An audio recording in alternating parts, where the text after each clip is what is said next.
CIET NCERT द्वारा प्रस्तुत है कक्षा 9 के लिए सामाजिक विज्ञान की ध्वनि पाठ्य पुस्तक लोकतांत्रिक राजनीति। वाचिका हैं प्रियंका। आइए अब सुनते हैं अध्याय 5 लोकतांत्रिक अधिकार। पृष्ठ संख्या 80। भूमिका। पिछले 2 अध्यायों में हमने लोकतांत्रिक सरकार के 2 बुनियादी तत्वों की चर्चा की है।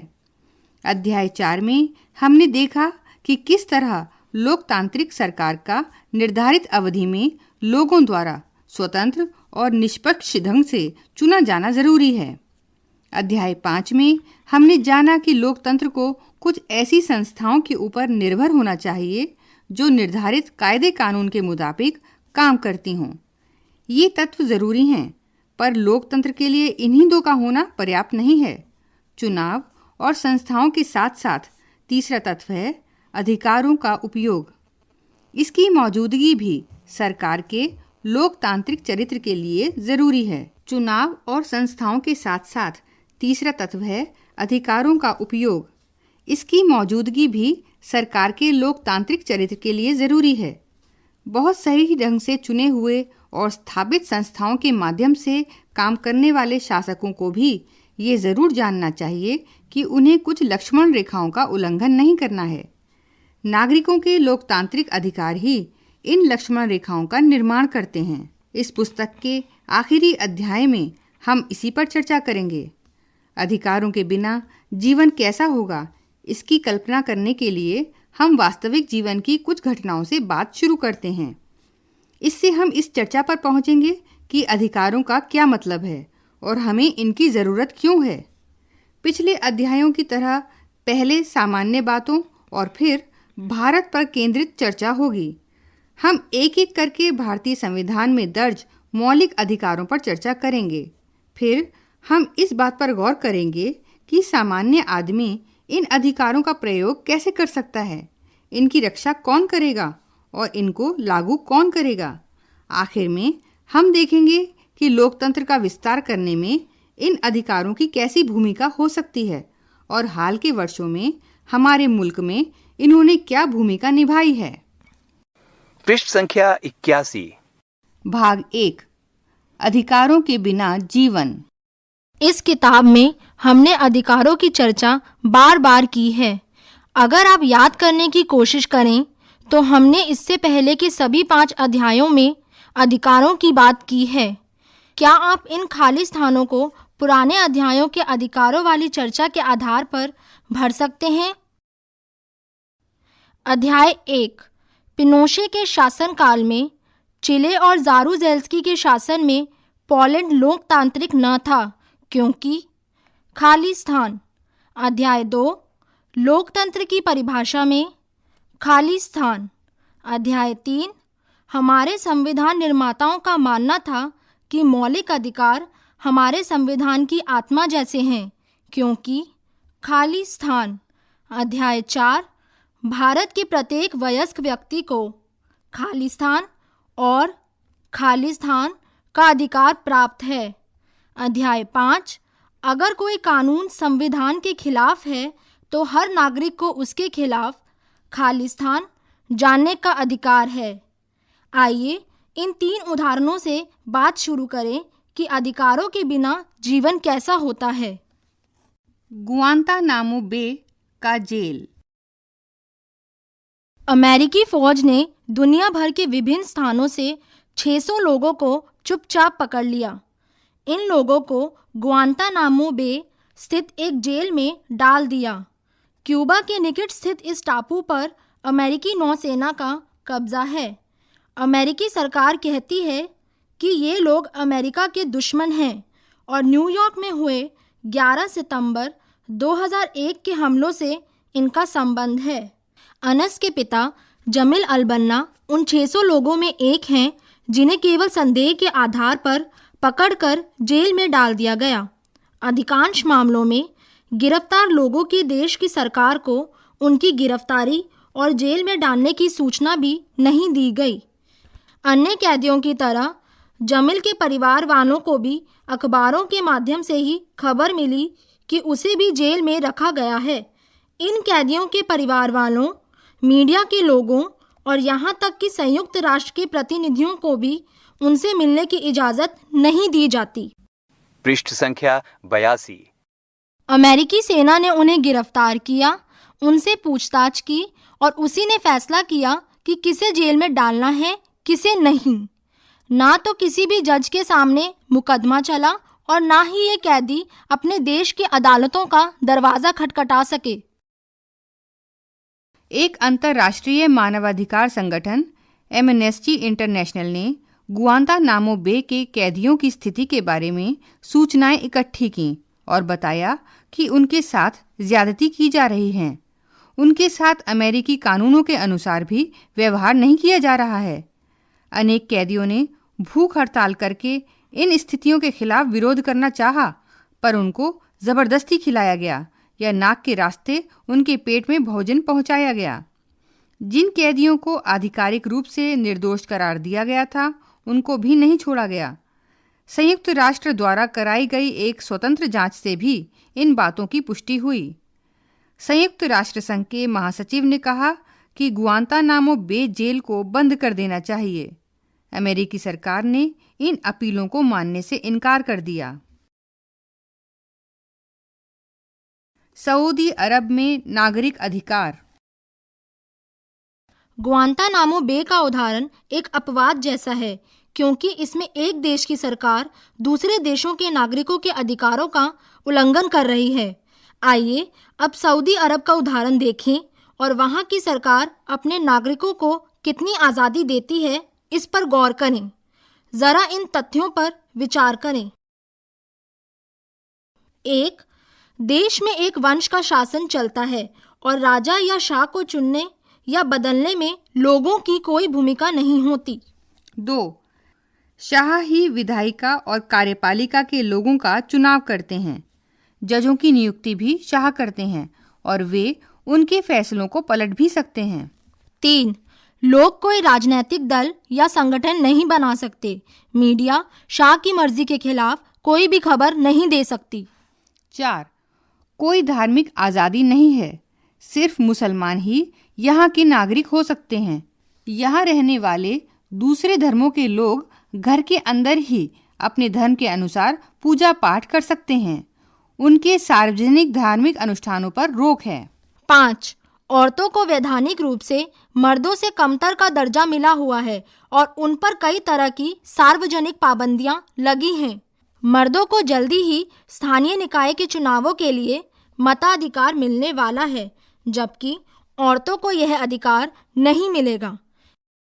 ये बातें सिर्फ सऊदी अरब पर ही लागू नहीं होती।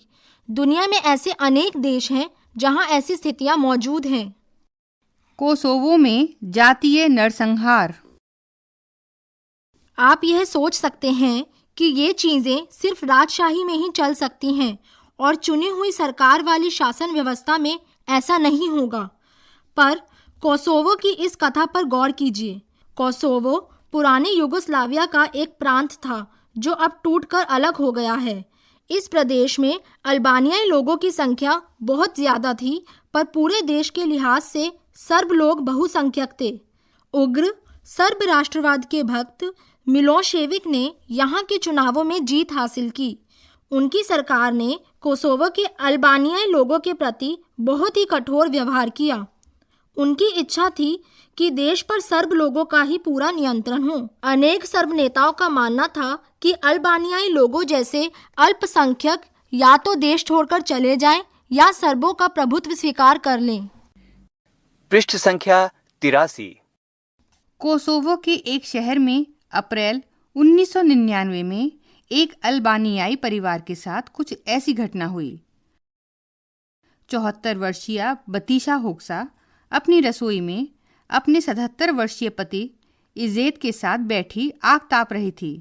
उन्होंने विस्फोटों की आवाज़ सुनी, पर उनको यह एहसास नहीं हुआ कि सर्बिया की फौज शहर में घुस आई है। तभी उनका दरवाज़ा खोलकर 5-6 सैनिक दनदनाते हुए अंदर आए और पूछा, बच्चे कहाँ हैं? बतीशा याद करती है, उन्होंने इजेत की छाती में 3 गोलियां दाग दीं। उसके सामने ही उसके पति की मौत हो गई और सैनिकों ने उसकी अंगुली से शादी की अंगूठी उतार ली और उसे भाग जाने को कहा। वह कहती है, मैं अभी दरवाजे से बाहर भी नहीं निकली थी कि उन्होंने घर में आग लगा दी। वह बरसात में बेघर होकर सड़क पर खड़ी थी।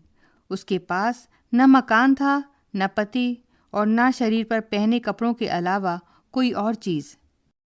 समाचारों में आई यह कथा उन हजारों अल्बानियाई लोगों के साथ हुए बर्ताव में से एक की सच्चाई बताती है। और याद रखिए कि यह नरसंहार उस देश की अपनी ही सेना एक ऐसे नेता के निर्देश पर कर रही थी जो लोकतांत्रिक चुनाव में जीतकर सत्ता में आया था।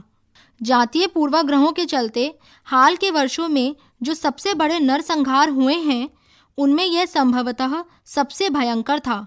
आखिरकार कई और देशों ने जब दखल दिया तब जाकर यह क्रम थमा। मिलोशेविक की सत्ता गई और बाद में अंतर्राष्ट्रीय न्यायालय में उन पर मानवता के खिलाफ अपराध का मुकदमा चला। खुद करें, खुद सीखें। कोसोवो की बतीसा की तरफ से 1984 के सिख विरोधी दंगों या 2002 के गुजराती दंगों में वैसी स्थिति झेलने वाली किसी महिला के नाम एक पत्र लिखिए। 2. सऊदी अरब की महिलाओं की तरफ से संयुक्त राष्ट्र महासचिव के नाम एक ज्ञापन लिखिए। कहाँ पहुँचे, क्या समझे। अधिकार विहीन जीवन के इन 3 मामलों से मिलते जुलते उदाहरण भारत से भी दें। ये उदाहरण इनमें से हो सकते हैं। 1. पुलिस हिरासत में हिंसा की अखबारी खबरें। 2. भूख हड़ताल पर जाने वाले कैदियों को जबरदस्ती खाना खिलाने की अखबारी रपट। 3. हमारे देश के किसी हिस्से में जातीय हिंसा।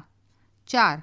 महिलाओं के साथ गैर बराबरी वाले व्यवहार की खबरें।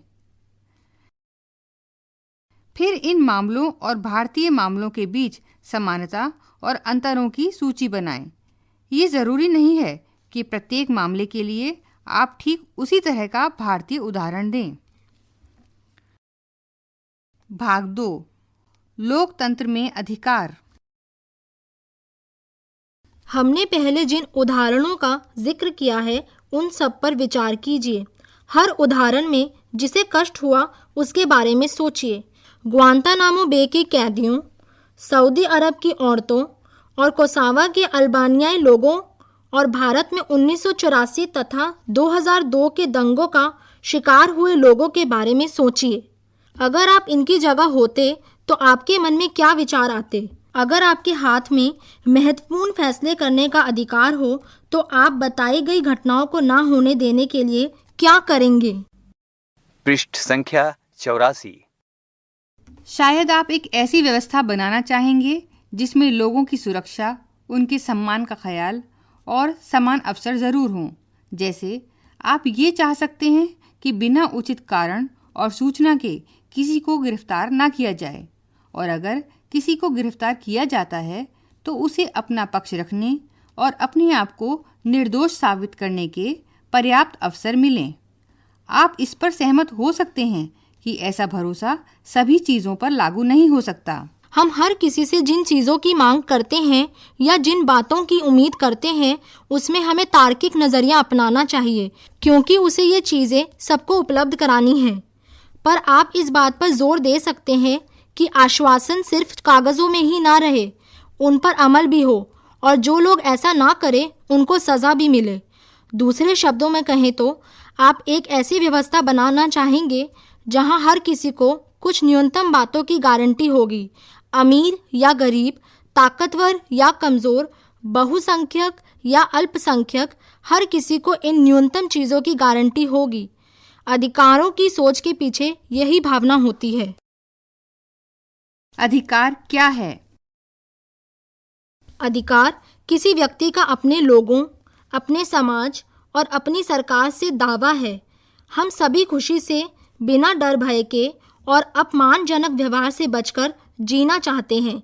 इसके लिए हम दूसरों से ऐसे व्यवहार की अपेक्षा करते हैं जिससे हमें कोई नुकसान ना हो, कोई कष्ट ना हो।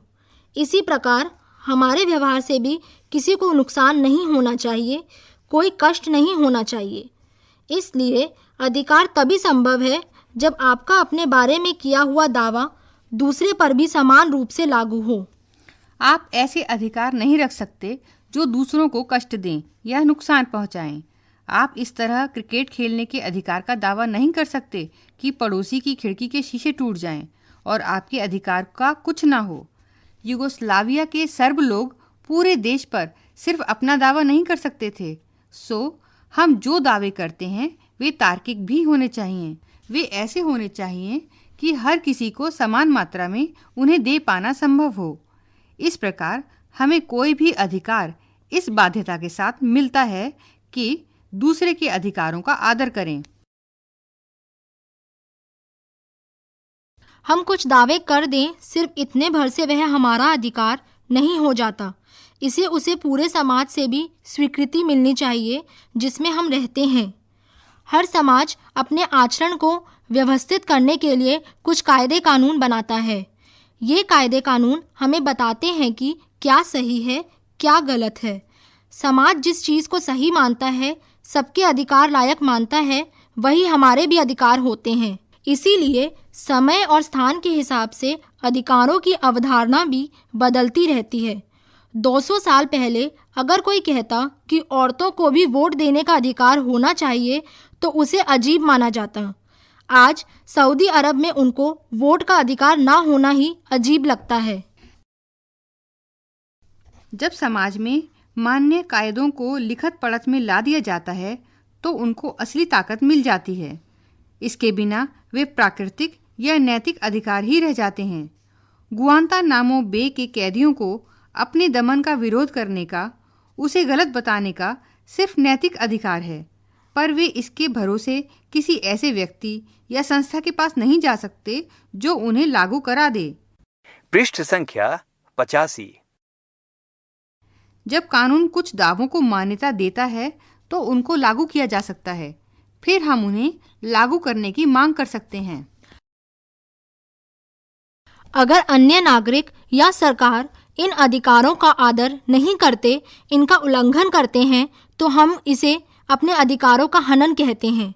ऐसी स्थिति में कोई भी नागरिक अदालत का दरवाज़ा खटखटा सकता है, अपने अधिकारों की रक्षा की मांग कर सकता है।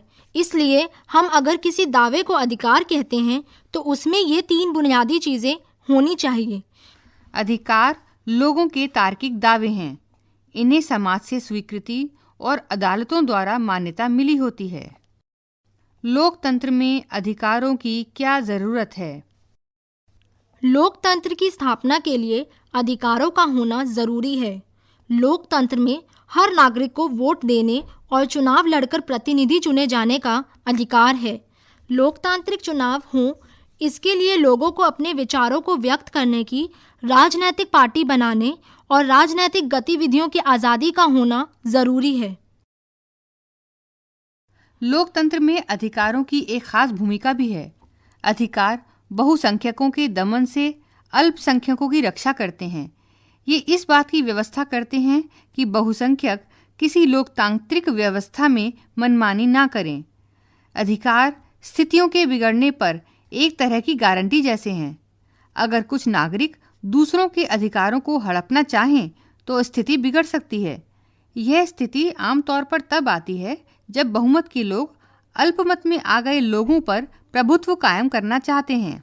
ऐसी स्थिति में सरकार को नागरिकों के अधिकारों की रक्षा करनी चाहिए, लेकिन कई बार चुनी हुई सरकार भी अपने ही नागरिकों के अधिकारों पर हमला करती है या संभव है वह नागरिक के अधिकारों की रक्षा ना करे। इसीलिए कुछ अधिकारों को सरकार से भी ऊंचा दर्जा दिए जाने की ज़रूरत है ताकि सरकार भी उनका उल्लंघन ना कर सके। अधिकांश लोकतांत्रिक शासन व्यवस्थाओं में नागरिकों के अधिकार संविधान में लिखित रूप में दर्ज होते हैं। भाग 3, भारतीय संविधान में अधिकार। विश्व के अधिकांश दूसरे लोकतंत्रों की तरह भारत में भी ये अधिकार संविधान में दर्ज हैं। हमारे जीवन के लिए बुनियादी रूप से जरूरी अधिकारों को विशेष दर्जा दिया गया है। इन्हें मौलिक अधिकार कहा जाता है। अध्याय 3 में हमने अपने संविधान की प्रस्तावना पढ़ी है। यह सभी नागरिकों को समानता, स्वतंत्रता और न्याय दिलाने की बात कहता है। मौलिक अधिकार इन वायदों को व्यवहारिक रूप देते हैं। ये अधिकार भारत के संविधान की एक महत्वपूर्ण बुनियादी विशेषता है। आप जानते हैं कि हमारा संविधान 6 मौलिक अधिकार प्रदान करता है। क्या आप इन्हें बता सकते हैं? एक आम नागरिक के लिए इन अधिकारों का ठीक ठीक क्या मतलब होता है? आइए एक एक करके इन पर नजर डालें। समानता का अधिकार। हमारा संविधान कहता है कि सरकार भारत में किसी व्यक्ति को कानून के सामने समानता या कानून से संरक्षण के मामले में समानता के अधिकार से वंचित नहीं कर सकती। पृष्ठ संख्या 86। इसका मतलब यह हुआ कि किसी व्यक्ति का दर्जा या पद चाहे जो हो, सब पर कानून समान रूप से लागू होता है। इसे कानून का राज भी कहते हैं। कानून का राज किसी भी लोकतंत्र की बुनियाद है। इसका अर्थ हुआ कि कोई भी व्यक्ति कानून के ऊपर नहीं है। किसी राजनेता, सरकारी अधिकारी या सामान्य नागरिक में कोई अंतर नहीं किया जा सकता। प्रधानमंत्री हूँ या दूर दराज के गांव का कोई खेतीहर मजदूर, सब पर एक ही कानून लागू होता है। कोई भी व्यक्ति वैधानिक रूप से अपने पद या जन्म के अधिकार पर विशेषाधिकार या खास व्यवहार का दावा नहीं कर सकता। जैसे कुछ साल पहले देश के एक पूर्व प्रधानमंत्री पर भी धोखाधड़ी का मुकदमा चला था। सारे मामले पर गौर करने के बाद अदालत ने उनको निर्दोष घोषित किया था, लेकिन जब तक मामला चला उन्हें किसी अन्य आम नागरिक की तरह ही अदालत में जाना पड़ा, अपने पक्ष में सबूत देने पड़े, कागजात दाखिल करने पड़े। इस बुनियादी स्थिति को संविधान ने समानता के अधिकार के कुछ निहितार्थों को स्पष्ट करके और साफ किया है। सरकार किसी से भी उसके धर्म, जाति, समुदाय, लिंग और जन्म स्थल के आधार पर भेदभाव नहीं कर सकती। दुकान, होटल और सिनेमा घरों जैसे सार्वजनिक स्थल में किसी के प्रवेश को रोका नहीं जा सकता। इसी प्रकार सार्वजनिक कुएं, तालाब, स्नान घाट, सड़क, खेल के मैदान और सार्वजनिक भवनों के इस्तेमाल से किसी को वंचित नहीं किया जा सकता। ये चीज़ें ऊपर से बहुत सरल लगती हैं, पर जाति व्यवस्था वाले हमारे समाज में कुछ समुदायों के लोगों को सार्वजनिक सुविधाओं का इस्तेमाल करने से रोका जाता है। सरकारी नौकरियों पर भी यही सिद्धांत लागू होता है। सरकार में किसी पद पर नियुक्ति या रोजगार के मामले में सभी नागरिकों के लिए अवसर की समानता है। इन आधारों पर किसी भी नागरिक को रोजगार के अयोग्य नहीं करार दिया जा सकता या उसके साथ भेदभाव नहीं किया जा सकता। पिछले अध्याय में आपने पढ़ा कि भारत सरकार ने नौकरियों में अनुसूचित जाति, अनुसूचित जनजाति और पिछड़ी जातियों के लिए आरक्षण की व्यवस्था की है। अनेक सरकारें विभिन्न योजनाओं के तहत कुछ नौकरियों में स्त्री, गरीब या शारीरिक रूप से विकलांग लोगों को प्राथमिकता देती है। आप सोच सकते हैं कि आरक्षण की इस तरह की व्यवस्था समानता के अधिकार के खिलाफ है, पर असल में ऐसा नहीं है। समानता का मतलब है हर किसी से उसकी ज़रूरत का ख्याल रखते हुए समान व्यवहार करना। समानता का मतलब है हर आदमी को उसकी क्षमता के अनुसार काम करने का समान अवसर उपलब्ध कराना। कई बार अवसर की समानता सुनिश्चित करने भर के लिए ही कुछ लोगों को विशेष अवसर देना जरूरी होता है। आरक्षण यही करता है। इसी बात को साफ करने के लिए संविधान स्पष्ट रूप से कहता है कि इस तरह का आरक्षण समानता के अधिकार का उल्लंघन नहीं है। पृष्ठ संख्या 87। छुआछूत के अनेक रूप। 1999 में प्रसिद्ध पत्रकार पी साईनाथ ने दलितों या अनुसूचित जाति के लोगों के खिलाफ अभी तक बरकरार छुआछूत के व्यवहार पर अंग्रेजी अखबार हिंदू में एक लेखमाला लिखी। वे देश के अनेक स्थानों पर गए और पाया कि अनेक स्थानों पर एक चाय की दुकानों पर 2 तरह के कप रखे जाते हैं, एक दलितों के लिए, दूसरा बाकी लोगों के लिए। 2 हज्जाम दलितों के बाल नहीं काटते, दाढ़ी नहीं बनाते। 3. दलित छात्रों को कक्षा में अलग बैठना होता है और अलग रखे घड़े से पानी पीना होता है। 4. दलित दूल्हों को बारात में घोड़ी पर नहीं चढ़ने दिया जाता। 5. दलितों को सार्वजनिक हैंडपंप से पानी नहीं लेने दिया जाता या उनके पानी भर लेने के बाद हैंडपंप को धो दिया जाता है। ये सभी काम छुआछूत की परिभाषा के दायरे में आते हैं। क्या आप अपने इलाके से कुछ ऐसे ही उदाहरण सोच सकते हैं? खुद करें, खुद सीखें। किसी भी स्कूल के खेल के मैदान या किसी स्टेडियम में 400 मीटर दौड़ वाली पट्टी को गौर से देखिए। वहाँ बाहरी लेन में दौड़ने वाले खिलाड़ी को अंदर वाली लेन के खिलाड़ी से आगे के स्थान में दौड़ शुरू करने क्यों दिया जाता है? अगर सभी दौड़ने वाले एक ही लाइन पर से दौड़ प्रारंभ करें तो क्या होगा? इन दोनों स्थितियों में कौन कौन सी स्थिति दौड़ के मुकाबले को समान बनाती है? नौकरियों में प्रतिद्वंद्विता के मामले में भी इसी चीज को लागू कीजिए। किसी भी सार्वजनिक इमारत को गौर से देखिए। क्या वहां विकलांगों के आने जाने के लिए अलग से विशेष व्यवस्था है? विकलांग लोग उस जगह का उपयोग किसी भी अन्य व्यक्ति की तरह ही कर सकें, क्या इसका कोई और विशेष इंतजाम वहां है? ज्यादा खर्च होने पर भी क्या ये विशेष इंतजाम किए जाने चाहिए? क्या ये विशेष इंतजाम समानता के सिद्धांत का उल्लंघन करते हैं? पृष्ठ संख्या 88। किसी तरह का भेदभाव न होने का सिद्धांत सामाजिक जीवन पर भी इसी तरह लागू होता है। संविधान सामाजिक भेदभाव के एक बहुत ही प्रबल रूप छुआछूत का जिक्र करता है और सरकार को निर्देश देता है कि वह इसे समाप्त करे। किसी भी तरह की छुआछूत को कानूनी रूप से गलत करार दिया गया है। यहाँ छुआछूत का मतलब कुछ खास जातियों के लोगों के शरीर को छूने से बचना भर नहीं है। यह उन सारी सामाजिक मान्यताओं और आचरणों को भी गलत करार देता है जिसमें किसी खास जाति में जन्म लेने भर से लोगों को नीची नज़र से देखा जाता है या उनके साथ अलग तरह का व्यवहार किया जाता है। इसीलिए संविधान ने छुआछूत को दंडनीय अपराध घोषित किया है। स्वतंत्रता का अधिकार। स्वतंत्रता का मतलब बाधाओं का ना होना। व्यावहारिक जीवन में इसका मतलब होता है हमारे मामलों में किसी किस्म का दखल ना होना, ना सरकार का, ना व्यक्तियों का। हम समाज में रहना चाहते हैं, लेकिन हम स्वतंत्रता भी चाहते हैं। हम मन चाहे ढंग से काम करना चाहते हैं।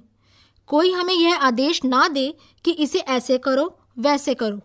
इसीलिए भारतीय संविधान ने प्रत्येक नागरिक को कई तरह की स्वतंत्रताएं दी हैं।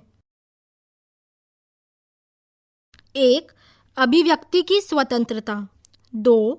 शांतिपूर्ण ढंग से जमा होने की स्वतंत्रता। 3. संगठन और संघ बनाने की स्वतंत्रता। 4. देश में कहीं भी आने जाने की स्वतंत्रता। 5. देश के किसी भी भाग में रहने बसने की स्वतंत्रता है। और 6. कोई भी काम करने, धंधा चुनने या पेशा करने की स्वतंत्रता। याद रखिए कि हर नागरिक को ये स्वतंत्रताएं प्राप्त हैं। इसका मतलब यह हुआ कि आप अपनी स्वतंत्रता का ऐसा उपयोग नहीं कर सकते जिससे दूसरे की स्वतंत्रता का हनन होता हो। आपकी स्वतंत्रता सार्वजनिक परेशानी या अव्यवस्था पैदा नहीं कर सकती। आप वह सब करने के लिए आज़ाद हैं जिससे दूसरों को परेशानी ना हो। स्वतंत्रता का मतलब असीमित मनमानी करने का लाइसेंस पा लेना नहीं है। इसी कारण समाज के व्यापक हितों को देखते हुए सरकार हमारी स्वतंत्रताओं पर कुछ किस्म की पाबंदियां लगा सकती है। अभिव्यक्ति की आज़ादी हमारे लोकतंत्र की एक बुनियादी विशेषता है। अभिव्यक्ति की आज़ादी में बोलने, लिखने और कला के विभिन्न रूपों में स्वयं को व्यक्त करना शामिल है। दूसरों से स्वतंत्र ढंग से विचार विमर्श और संवाद करके ही हमारे विचारों और व्यक्तित्व का विकास होता है। आपकी राय दूसरों से अलग हो सकती है। संभव है कि कई 100 लोग एक ही तरह से सोचते हों, तब भी आपको अलग राय रखने और व्यक्त करने की आज़ादी है। आप सरकार की किसी नीति से या किसी संगठन की गतिविधियों से असहमति रख सकते हैं। अपने माँ बाप, दोस्तों या रिश्तेदार से बातचीत करते हुए आप सरकार की किसी नीति या किसी संगठन की गतिविधियों की आलोचना करने को स्वतंत्र हैं। पृष्ठ संख्या 89। आप अपने विचारों को पर्चा छापकर या अखबारों पत्रिकाओं में लेख लिखकर भी व्यक्त कर सकते हैं। आप यह काम चित्र बनाकर, कविता या गीत लिखकर भी कर सकते हैं, पर आप इस स्वतंत्रता का उपयोग करके किसी व्यक्ति या समुदाय के खिलाफ हिंसा को नहीं भड़का सकते। आप इस स्वतंत्रता का उपयोग करके लोगों को सरकार के खिलाफ बगावत के लिए नहीं उकसा सकते। आप किसी के खिलाफ झूठी बातें कहने या उसकी प्रतिष्ठा गिराने वाली बातें प्रचारित करने में इस स्वतंत्रता का इस्तेमाल नहीं कर सकते। नागरिकों को किसी मुद्दे पर जमा होने, बैठक करने, प्रदर्शन करने, जुलूस निकालने का अधिकार है। वे यह सब किसी समस्या पर चर्चा करने, विचारों का आदान प्रदान करने, किसी उद्देश्य के लिए जनमत तैयार करने या किसी चुनाव में किसी उम्मीदवार या पार्टी के लिए वोट मांगने के लिए कर सकते हैं, पर ऐसी बैठकें शांतिपूर्ण होनी चाहिए। इससे सार्वजनिक अव्यवस्था या समाज में अशांति नहीं फैलनी चाहिए। इन बैठकों और गतिविधियों में भाग लेने वालों को अपने पास हथियार नहीं रखने चाहिए। नागरिकों को संगठन बनाने की भी स्वतंत्रता है। जैसे किसी कारखाने के मजदूर अपने हितों की रक्षा के लिए मजदूर संघ बना सकते हैं। किसी शहर के कुछ लोग भ्रष्टाचार या प्रदूषण के खिलाफ अभियान चलाने के लिए संगठन बना सकते हैं। किसी भी नागरिक को देश के किसी भी हिस्से में जाने की स्वतंत्रता है। हम भारत के किसी भी हिस्से में रह और बस सकते हैं। जैसे असम का कोई व्यक्ति हैदराबाद में व्यवसाय करना चाहता है। संभव है कि उसने इस शहर को देखा भी ना हो या यहाँ उसका कोई संपर्क ना हो, फिर भी भारत का नागरिक होने के कारण उसे ऐसा करने का अधिकार है। इसी अधिकार के चलते लाखों लोग गांवों से निकलकर शहरों में और देश के गरीब इलाकों से निकलकर समृद्ध इलाकों में आकर काम करते हैं, बस जाते हैं। पेशा चुनने के मामले में भी ऐसी ही स्वतंत्रता प्राप्त है। आपको कोई भी यह आदेश नहीं दे सकता कि आप सिर्फ यह काम करें या वह। महिलाओं से यह नहीं कहा जा सकता कि फलां काम उनके लिए नहीं है। पिछड़ी और कमज़ोर जातियों के लोगों से नहीं कहा जा सकता कि वे अपने परंपरागत पेशे में ही रहें। संविधान कहता है कि किसी भी व्यक्ति को उसके जीने के अधिकार और निजी स्वतंत्रता से वंचित नहीं किया जा सकता, कानून द्वारा स्थापित व्यवस्थाओं को छोड़कर। इसका मतलब यह है कि जब तक अदालत किसी व्यक्ति को मौत की सज़ा नहीं सुनाती, उसे मारा नहीं जा सकता।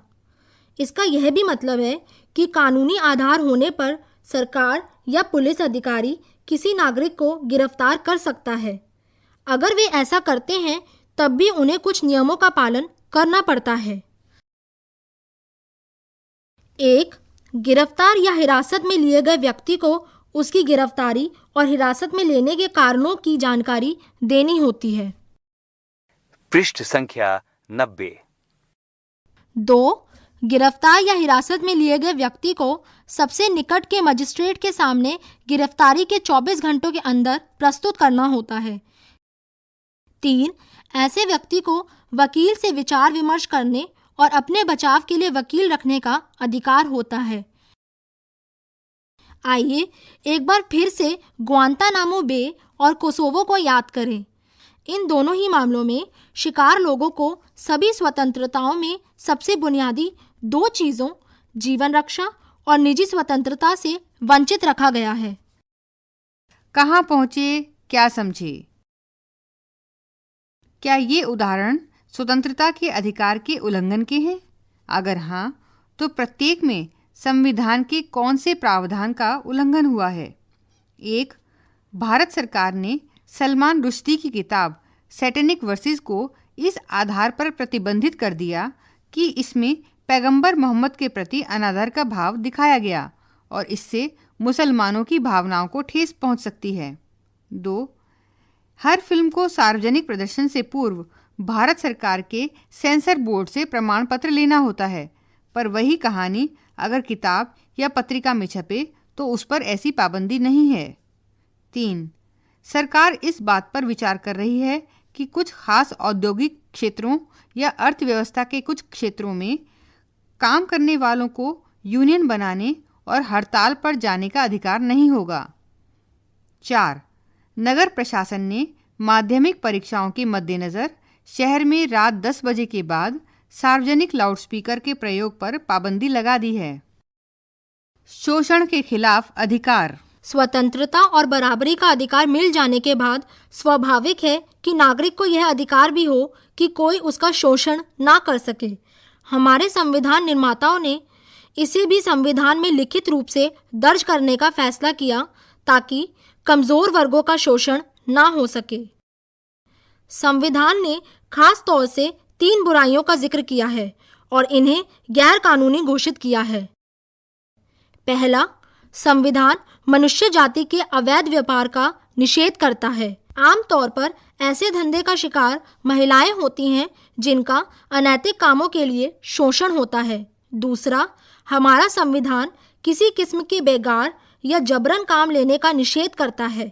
बेगार प्रथा में मजदूरों को अपने मालिक के लिए मुफ्त या बहुत थोड़े से अनाज वगैरह के लिए जबरन काम करना पड़ता है। जब यही काम मजदूर को जीवन भर करना पड़ जाता है तो उसे बंधुआ मजदूरी कहते हैं। तीसरा, संविधान बाल मजदूरी का भी निषेध करता है। पृष्ठ संख्या 91। किसी कारखाने, खदान या रेलवे और बंदरगाह जैसे खतरनाक काम में कोई भी 14 वर्ष से कम उम्र के बच्चे से काम नहीं करा सकता। इसी को आधार बनाकर बाल मजदूरी रोकने के लिए अनेक कानून बनाए गए हैं। इसमें बीड़ी बनाने, पटाखे बनाने, दिया सलाई बनाने, प्रिंटिंग और रंग रोगन जैसे कामों में बाल मजदूरी रोकने के कानून शामिल हैं। खुद करें, खुद सीखें। क्या आपको अपने प्रदेश में लागू न्यूनतम मजदूरी का पता है? अगर नहीं, तो क्या आप ये पता कर सकते हैं? अपने मोहल्ले में अलग अलग काम करने वालों से बात करके ये जानने की कोशिश कीजिए कि क्या उनको न्यूनतम मजदूरी मिल रही है। उनसे पूछिए कि क्या उनको न्यूनतम मजदूरी का पता है। उनसे यह भी पूछिए कि उसी काम के लिए क्या मर्द और औरत को समान मजदूरी मिलती है। कहाँ पहुँचे, क्या समझे। दी गई खबरों के आधार पर संपादक के नाम एक लंबा पत्र या शोषण के खिलाफ अधिकार के उल्लंघन की बात करते हुए अदालत के लिए अर्जी लिखिए। खबर 1। मद्रास हाई कोर्ट में एक अर्जी दायर की गई। अर्जी दायर करने वाले ने कहा कि सालेम जिले के गांव के 7 से 12 वर्ष उम्र के अनेक बच्चों को ले जाकर केरल के त्रिचूर जिले के ओलूर में बेचा गया। आवेदनकर्ता ने अदालत से मांग की कि वह सरकार को इस मामले से जुड़े तथ्यों की जांच कराने का आदेश दे। मार्च 2005। खबर 2। कर्नाटक के होमपेट मोडूर और इकाल इलाके में लौह अयस्क खादानों में 5 वर्ष और उससे अधिक उम्र के बच्चों से काम कराया जा रहा है। बच्चों से खुदाई, अयस्क तोड़ने, लादने, गिराने, ढुलाई और कटाई का काम लिया जा रहा है। उनको ना तो सुरक्षा के उपकरण दिए जाते हैं, ना तय मजदूरी और ना ही उनके काम का समय तय है। वे बहुत ही जहरीले कचरे को ढोते हैं और खदान की धूल, जो मानक स्तर से काफ़ी अधिक है, भी उनकी आँख, नाक, कान में जाती रहती है। इस इलाके में स्कूल की पढ़ाई बीच में छोड़ने की दर काफ़ी ऊंची है। मई 2005। खबर 3। राष्ट्रीय नमूना सर्वेक्षण संगठन के नवीनतम वार्षिक सर्वेक्षण में पाया गया कि ग्रामीण और शहरी दोनों क्षेत्रों में लड़कियों से काम कराने का क्रम बढ़ता जा रहा है और अब ज़्यादा बच्चियों से काम कराया जा रहा है। सर्वेक्षण में यह बात सामने आई कि पहले जहां प्रति 1000 कामगारों में बच्चियों की संख्या 34 थी, अब 41 हो गई है। लड़कों की संख्या का अनुपात 31 बना हुआ है। अप्रैल 2005। धार्मिक स्वतंत्रता का अधिकार। स्वतंत्रता के अधिकार में धार्मिक स्वतंत्रता का अधिकार भी शामिल है और इस मामले में भी हमारे संविधान निर्माता खास तौर से चौकस थे। उन्होंने इस स्वतंत्रता को स्पष्ट रूप से अलग दर्ज किया। आप अध्याय 3 में पढ़ चुके हैं कि भारत एक धर्मनिरपेक्ष देश है। विश्व के अन्य देशों के समान भारत के अधिकांश लोग अलग अलग धर्म को मानते हैं। कुछ लोग किसी भी धर्म को नहीं मानते। धर्मनिरपेक्षता इस सोच पर आधारित है कि शासन का काम व्यक्तियों के बीच के मामलों को ही देखना है, व्यक्ति और ईश्वर के बीच के मामलों को नहीं। धर्मनिरपेक्ष शासन वह है जहाँ किसी भी धर्म को आधिकारिक धर्म की मान्यता नहीं होती। भारतीय धर्मनिरपेक्षता में सभी धर्मों के प्रति शासन का समभाव रखना शामिल है। धर्म के मामले में शासन को सभी धर्मों से उदासीन और निरपेक्ष होना चाहिए। हर किसी को अपना धर्म मानने, उस पर आचरण करने और उसका प्रचार करने का अधिकार है। हर धार्मिक समूह या पंथ को अपने धार्मिक कामकाज का प्रबंधन करने की आज़ादी है, पर अपने धर्म का प्रचार करने के अधिकार का मतलब किसी को झांसा देकर, फरेब करके, लालच देकर उससे धर्म परिवर्तन कराना नहीं है। पृष्ठ संख्या 92। निस्संदेह व्यक्ति को अपनी इच्छा से धर्म परिवर्तन करने की आज़ादी है।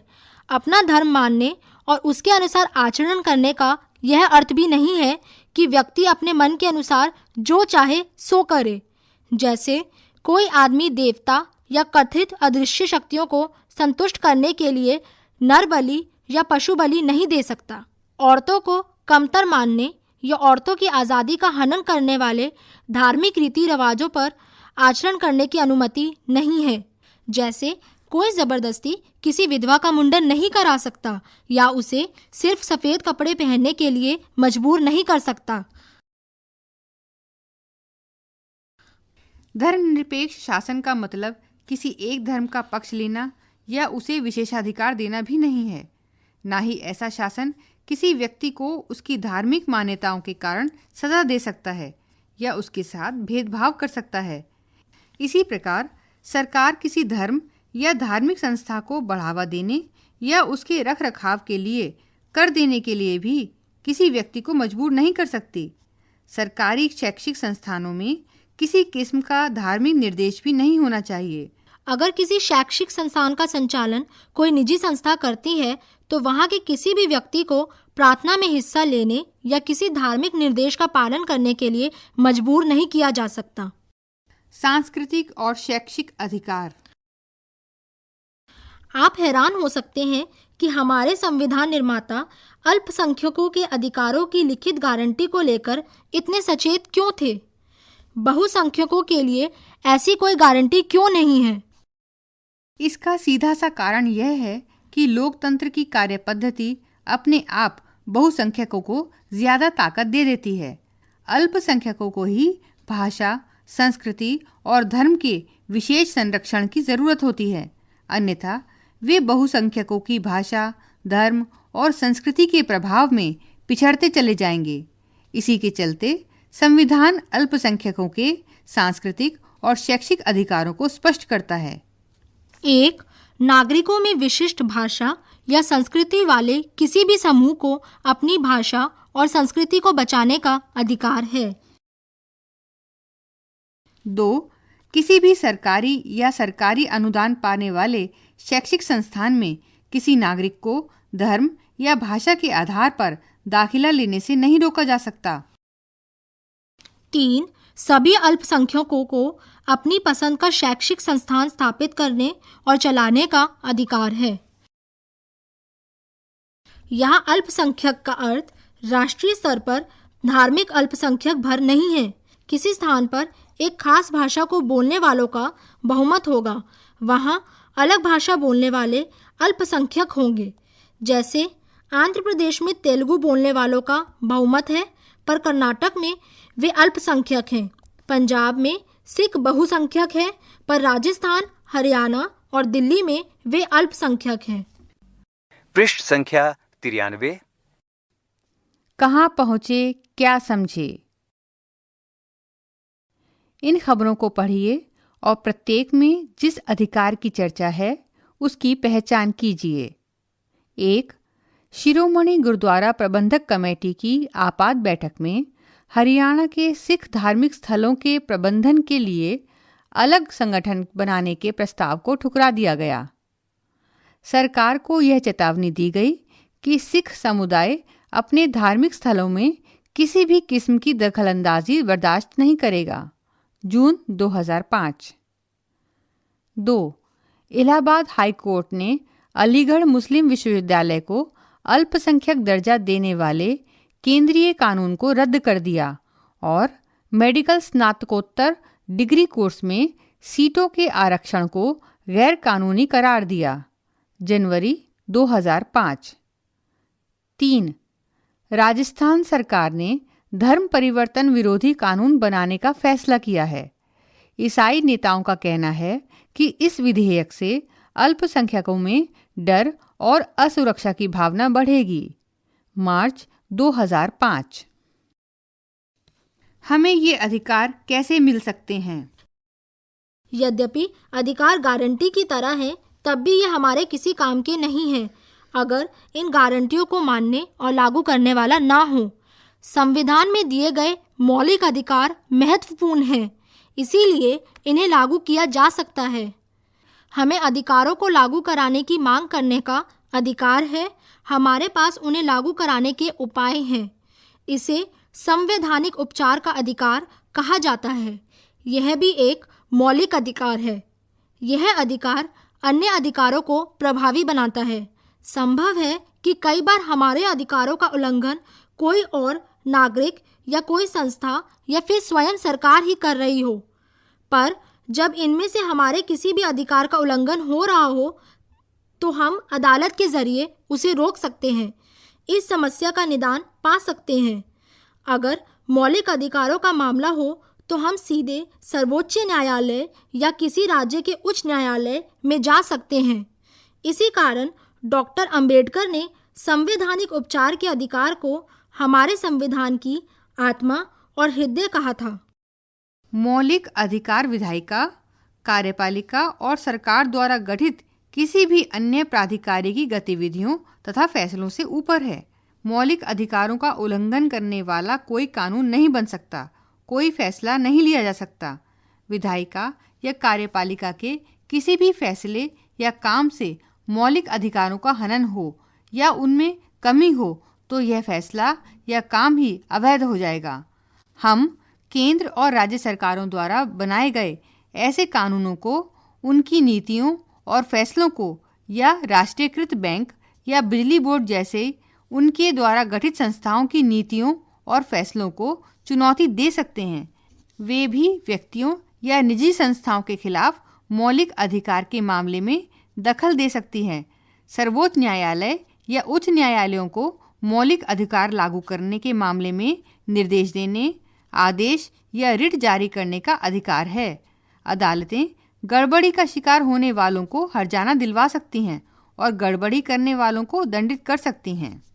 अध्याय 5 में हमने देखा है कि हमारे देश की न्यायपालिका सरकार और संसद से स्वतंत्र है।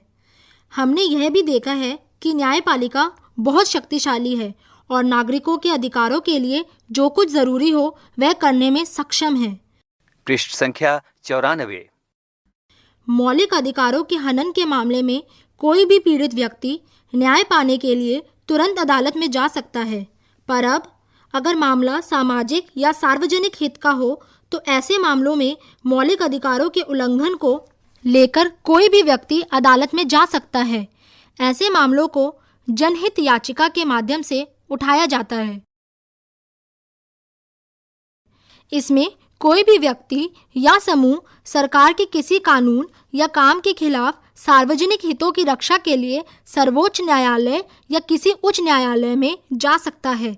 ऐसे मामले जज के नाम पोस्टर कार्ड पर लिखी अर्जी के माध्यम से भी उठाए जा सकते हैं। अगर न्यायाधीशों को लगे कि सचमुच इस मामले में सार्वजनिक हितों पर चोट पहुंच रही है तो वे मामले को विचार के लिए स्वीकार कर सकते हैं। खुद करें, खुद सीखें। क्या आपके राज्य में मानवाधिकार आयोग है? इसकी गतिविधियों के बारे में जानकारियां इकट्ठी कीजिए। इस अध्याय में आए मानवाधिकार उल्लंघन के मामलों या आपको ज्ञात किसी भी ऐसे मामले को लेकर राष्ट्रीय मानवाधिकार आयोग को एक आवेदन लिखें। एक कोलाज दिया गया है जिसमें विभिन्न अखबारों की खबरें छपी हुई हैं। इसके बारे में एक लेख दिया गया है। राष्ट्रीय मानवाधिकार आयोग। दिए गए कोलाज में राष्ट्रीय मानवाधिकार आयोग का जिक्र आया है। यह संदर्भ मानवाधिकार के प्रति बढ़ती जागरूकता और मानव गरिमा के संघर्षों के बारे में है। विभिन्न क्षेत्रों में मानवाधिकार उल्लंघनों के गुजरात दंगे जैसे कई मामले हैं। इनके बारे में देश भर से लोगों का ध्यान आकृष्ट किया जा रहा है। इन मामलों को गंभीरता से नहीं लेने और इनके दोषियों को नहीं पकड़ पाने के लिए मानवाधिकार संगठन तथा संचार माध्यम अक्सर सरकारी एजेंसियों की आलोचना करते हैं। ऐसे में पीड़ितों की तरफ से किसी को दखल देने की आवश्यकता थी और राष्ट्रीय मानवाधिकार आयोग ने इस मामले में पहल की। यह 1993 में कानून के द्वारा बनाया गया एक स्वतंत्र आयोग है। न्यायपालिका की तरह आयोग भी सरकार से स्वतंत्र होते हैं। आयोग की नियुक्ति राष्ट्रपति करते हैं और इसमें आमतौर पर सेवानिवृत्त जज, अधिकारी या प्रमुख नागरिकों को ही नियुक्त किया जाता है, किंतु इस पर अदालती मामलों में फैसले लेने का कोई दायित्व या बोझ नहीं होता। सो वह पीड़ितों को उनके मानवाधिकार दिलाने में मदद करने पर ही सारा ध्यान दे सकता है। इनमें संविधान प्रदत्त अधिकार भी शामिल हैं। राष्ट्रीय मानवाधिकार आयोग के लिए अधिकारों की परिभाषा में संयुक्त राष्ट्र द्वारा कराई गई वे संधियां और अंतर्राष्ट्रीय घोषणाएं भी शामिल हैं जिन पर भारत ने दस्तखत किए हैं। राष्ट्रीय मानवाधिकार आयोग खुद किसी को सजा नहीं दे सकता। यह जिम्मेदारी अदालतों की है। आयोग का काम मानवाधिकार के उल्लंघन के किसी मामले में स्वतंत्र और विश्वसनीय जांच करना है। यह उन मामलों की भी जांच करता है जहां ऐसे उल्लंघन में या इन्हें रोकने में सरकारी अधिकारियों पर उपेक्षा बरतने का आरोप हो। यह देश में मानवाधिकारों को बढ़ाने और उनके प्रति चेतना जगाने का काम भी करता है। आयोग अपनी जांच की रिपोर्ट और अपने सुझाव सरकार को देता है या पीड़ितों की ओर से अदालत में दखल देता है। अपनी जांच करने के सिलसिले में इसके पास व्यापक अधिकार हैं। किसी भी अदालत की तरह यह चश्मदीद गवाहों को सम्मन भेजकर बुला सकता है। किसी सरकारी अधिकारी से पूछताछ कर सकता है। किसी सरकारी दस्तावेज की मांग कर सकता है। किसी जेल में जाकर जांच कर सकता है या घटनास्थल पर अपनी जांच टीम भेज सकता है। भारत का कोई भी नागरिक मानवाधिकारों के उल्लंघन के मामले में इसके पास इस पते पर शिकायत भेज सकता है। पता है राष्ट्रीय मानवाधिकार आयोग, फरीदकोट हाउस, कोपरनिकस मार्ग, नई दिल्ली 1100011। आयोग के पास अर्जी भेजने की ना तो कोई फीस है, ना फॉर्म और ना ही कोई तय तरीका। पृष्ठ संख्या 97। भाग 4 अधिकारों का बढ़ता दायरा। हमने इस अध्याय की शुरुआत अधिकारों के महत्व पर चर्चा से की थी, पर अध्याय के ज़्यादातर हिस्से में हमारा ध्यान संविधान द्वारा दिए गए मौलिक अधिकारों पर ही रहा। आप सोच सकते हैं कि संविधान द्वारा दिए गए मौलिक अधिकार ही नागरिकों को मिलने वाले अधिकार हैं। यह सही नहीं है। मौलिक अधिकार बाकी सारे अधिकारों के स्रोत हैं। हमारा संविधान और हमारे कानून हमें और बहुत सारे अधिकार देते हैं और साल दर साल अधिकारों का दायरा बढ़ता गया है। समय समय पर अदालतों ने ऐसे फैसले दिए हैं जिनसे अधिकारों का दायरा बढ़ा है। प्रेस की स्वतंत्रता का अधिकार, सूचना का अधिकार और शिक्षा का अधिकार जैसी चीज़ें मौलिक अधिकारों का ही विस्तार हैं, उन्हीं से निकली हैं। अब स्कूली शिक्षा हर भारतीय का अधिकार बन चुकी है। 14 वर्ष तक के सभी बच्चों को मुफ्त और अनिवार्य शिक्षा दिलाना सरकार की जिम्मेदारी है। संसद ने नागरिकों को सूचना का अधिकार देने वाला कानून भी पास कर दिया है। यह अधिकार विचारों और अभिव्यक्ति की आज़ादी के मौलिक अधिकार के तहत ही है। हमें सरकारी दफ्तरों से सूचना मांगने और पाने का अधिकार है। हाल में ही सर्वोच्च न्यायालय ने जीवन के अधिकार को नया विस्तार देते हुए उसमें भोजन के अधिकार को भी शामिल कर दिया है। साथ ही अधिकारों का दायरा संविधान द्वारा दिए गए मौलिक अधिकारों तक ही सीमित नहीं है। संविधान अनेक दूसरे अधिकार भी देता है जो मौलिक अधिकार नहीं है। जैसे संपत्ति रखने का अधिकार मौलिक अधिकार नहीं है पर संवैधानिक अधिकार है। चुनाव में वोट देने का अधिकार एक महत्वपूर्ण संवैधानिक अधिकार है। कई बार मानव अधिकारों का भी विस्तार होता है। ये असल में सर्वमान्य नैतिक दावे हैं जो कानून द्वारा मान्य हो भी सकते हैं और नहीं भी, और इन्हें उस अर्थ में अधिकार नहीं कहा जा सकता जैसे कि हमने पहले परिभाषा के माध्यम से बताया था। दुनिया में लोकतंत्र के फैलाव के साथ सरकारों पर दबाव बढ़ता जा रहा है कि वे इन सर्वमान्य नैतिक दावों को माने, उन्हें कानूनी रूप दें। कई अंतर्राष्ट्रीय संधियों और प्रतिज्ञा पत्रों ने भी अधिकारों का दायरा बढ़ाने में मदद की है। पृष्ठ संख्या 95।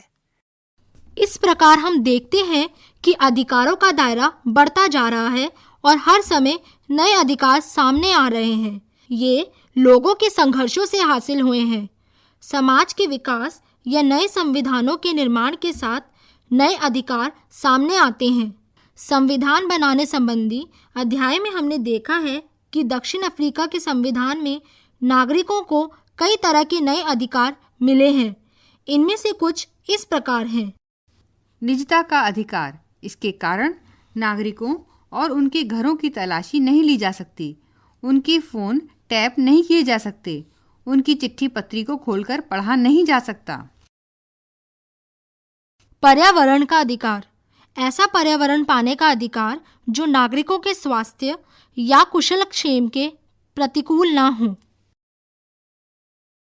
पर्याप्त आवास पाने का अधिकार। स्वास्थ्य सेवाओं, पर्याप्त भोजन और पानी तक पहुंच का अधिकार। किसी को भी आपात चिकित्सा देने से इनकार नहीं किया जा सकता। अनेक लोगों का मानना है कि काम का अधिकार, स्वास्थ्य का अधिकार, जीने के लिए जरूरी न्यूनतम आवश्यकताओं का अधिकार और निजता के अधिकार को भारत में भी मौलिक अधिकार बना देना चाहिए। आप इसके बारे में क्या सोचते हैं? बॉक्स। आर्थिक, सामाजिक और सांस्कृतिक अधिकारों पर अंतर्राष्ट्रीय प्रतिज्ञा पत्र। इस अंतर्राष्ट्रीय प्रतिज्ञा पत्र में अनेक ऐसे अधिकारों को मान्यता दी गई है जो भारतीय संविधान के मौलिक अधिकारों से सीधे नहीं जुड़े हैं। इसने अभी अंतर्राष्ट्रीय संधि का रूप नहीं लिया है, लेकिन दुनिया भर के मानवाधिकार कार्यकर्ता इसे एक मानक मानवाधिकार के रूप में देखते हैं। इनमें शामिल हैं: 1. काम करने का अधिकार। हर किसी को काम करने, अपनी जीविका का उपार्जन करने का अवसर। 2. काम करने के सुरक्षित और स्वास्थ्यप्रद माहौल का अधिकार तथा मजदूरों और उनके परिवारों के लिए सम्मानजनक जीवन स्तर लायक उचित मजदूरी का अधिकार। 3. समुचित जीवन स्तर जीने के अधिकार में पर्याप्त भोजन, कपड़ा और मकान का अधिकार शामिल है। 4. सामाजिक सुरक्षा और बीमा का अधिकार। 5. स्वास्थ्य का अधिकार, बीमारी के समय इलाज, प्रजनन काल में महिलाओं का खास ख्याल और महामारियों से रोकथाम। 6. शिक्षा का अधिकार, मुफ्त एवं अनिवार्य प्राथमिक शिक्षा, उच्चतर शिक्षा तक समान पहुंच। शब्दावली। प्रतिज्ञा पत्र। नियमों और सिद्धांतों को कायम रखने का व्यक्ति, समूह या देशों का वायदा। ऐसे बयान या संधि पर दस्तखत करने वाले पर इसके पालन की कानूनी बाध्यता होती है। दावा। सभी नागरिकों, समाज या सरकार से किसी नागरिक द्वारा कानूनी या नैतिक अधिकारों की मांग। दलित। ऐसी जाति में जन्मा व्यक्ति जिसे दूसरी जातियों के व्यक्ति छूने लायक नहीं मानते। दलितों के लिए अनुसूचित जाति, कमजोर वर्ग जैसे शब्दों का भी प्रयोग किया जाता है। जातीय समूह।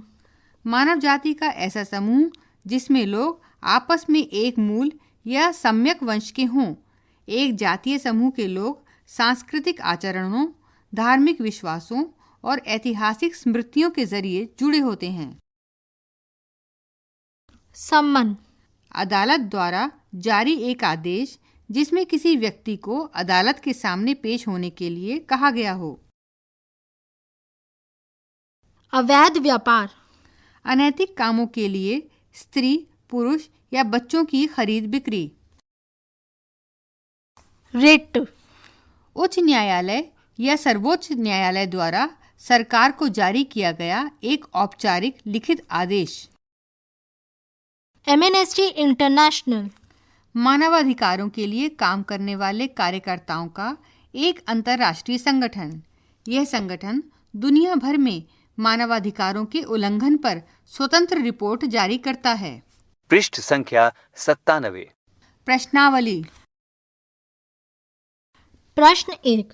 इनमें से कौन सा मौलिक अधिकारों के उपयोग का उदाहरण नहीं है? क. बिहार के मजदूरों का पंजाब के खेतों में काम करने जाना। ख. ईसाई मिशनों द्वारा मिशनरी स्कूल की श्रृंखला चलाना। ग. सरकारी नौकरी में औरत और मर्द को समान वेतन मिलना। घ. बच्चों द्वारा माँ बाप की संपत्ति विरासत में पाना। प्रश्न 2। इनमें से कौन सी स्वतंत्रता भारतीय नागरिकों को नहीं है? क. सरकार की आलोचना की स्वतंत्रता। ख. सशस्त्र विद्रोह में भाग लेने की स्वतंत्रता। ग. सरकार बदलने के लिए आंदोलन शुरू करने की स्वतंत्रता। घ. संविधान के केंद्रीय मूल्यों का विरोध करने की स्वतंत्रता। प्रश्न 3। भारतीय संविधान इनमें से कौन सा अधिकार देता है? क. काम का अधिकार। ख. पर्याप्त जीविका का अधिकार। ग. अपनी संस्कृति की रक्षा का अधिकार। घ. निजता का अधिकार। प्रश्न 4।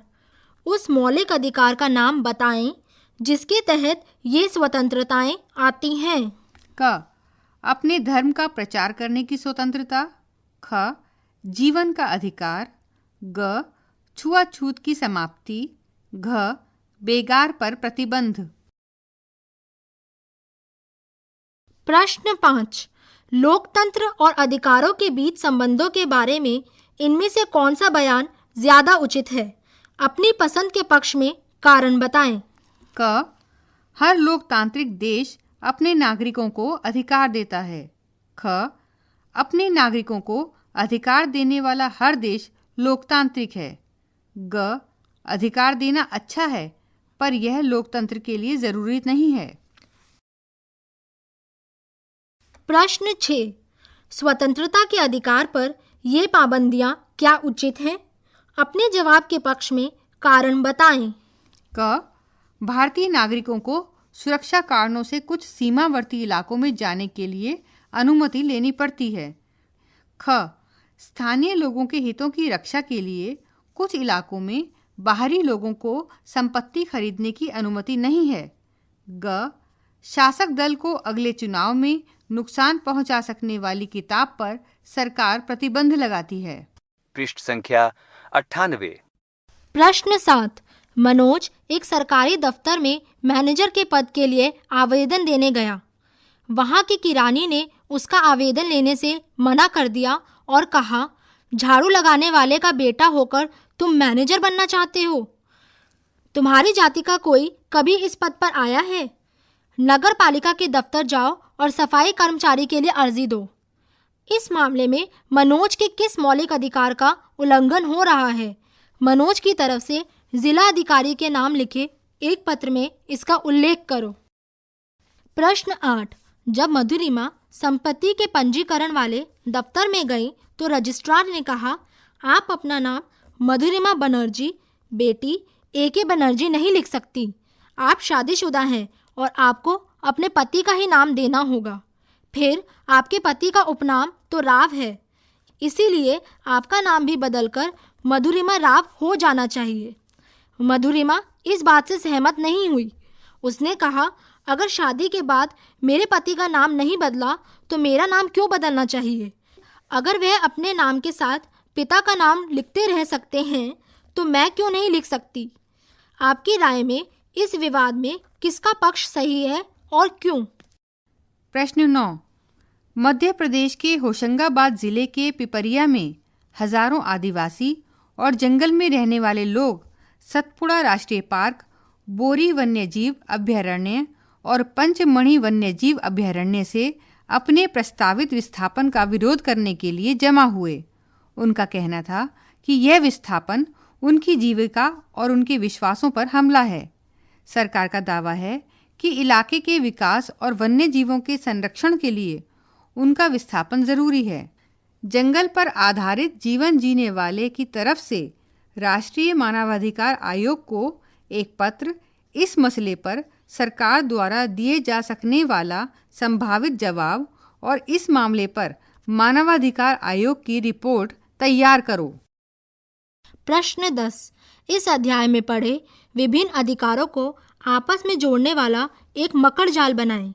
जैसे आने जाने की स्वतंत्रता का अधिकार तथा पेशा चुनने की स्वतंत्रता का अधिकार आपस में एक दूसरे से जुड़े हैं। इसका एक कारण है कि आने जाने की स्वतंत्रता के चलते व्यक्ति अपने गांव या शहर के अंदर ही नहीं, दूसरे गांव, दूसरे शहर और दूसरे राज्य तक जाकर काम कर सकता है। इसी प्रकार इस अधिकार को तीर्थाटन से जोड़ा जा सकता है, जो किसी व्यक्ति द्वारा अपने धर्म का अनुसरण करने की आज़ादी से जुड़ा है। आप इस मकड़ जाल को बनाएं और तीर के निशानों से बताएं कि कौन से अधिकार आपस में जुड़े हैं। हर तीर के साथ संबंध बताने वाला एक उदाहरण भी दें। आइए अखबार पढ़ें। अभी तक के सभी अध्यायों में हमने अखबार पढ़ने वाला अभ्यास रखा है। आइए अब अखबारों के लिए लिखने का प्रयास करें। इस अध्याय में आई रिपोर्टों या अपने आसपास के उदाहरणों के आधार पर इन कुछ चीज़ों को लिखने का प्रयास करें। 1. मानवाधिकारों के उल्लंघन के मामले पर संपादक के नाम पत्र। 2. मानवाधिकार संगठन की तरफ से एक प्रेस विज्ञप्ति। 3. मौलिक अधिकार संबंधी सर्वोच्च न्यायालय के फैसले से जुड़े समाचार और उनका शीर्षक। 4. पुलिस हिरासत में मौत की बढ़ती घटनाओं पर संपादकीय टिप्पणी। इन सबको मिलाकर अपने स्कूल के नोटिस बोर्ड के लिए एक अखबार तैयार करें। अभी आप सुन रहे थे सामाजिक विज्ञान पाठ्यक्रम के अंतर्गत ध्वनि पाठ्यपुस्तक लोकतांत्रिक राजनीति भाग 1 का पहला अध्याय। शीर्षक था लोकतंत्र क्या, लोकतंत्र क्यों। वाचन स्वर अजीत होरो, निर्माण सहयोग सौम्या मलिक, निर्माण वंदना अरिमर्दन तथा प्रस्तुति CIET NCERT नई दिल्ली, भारत।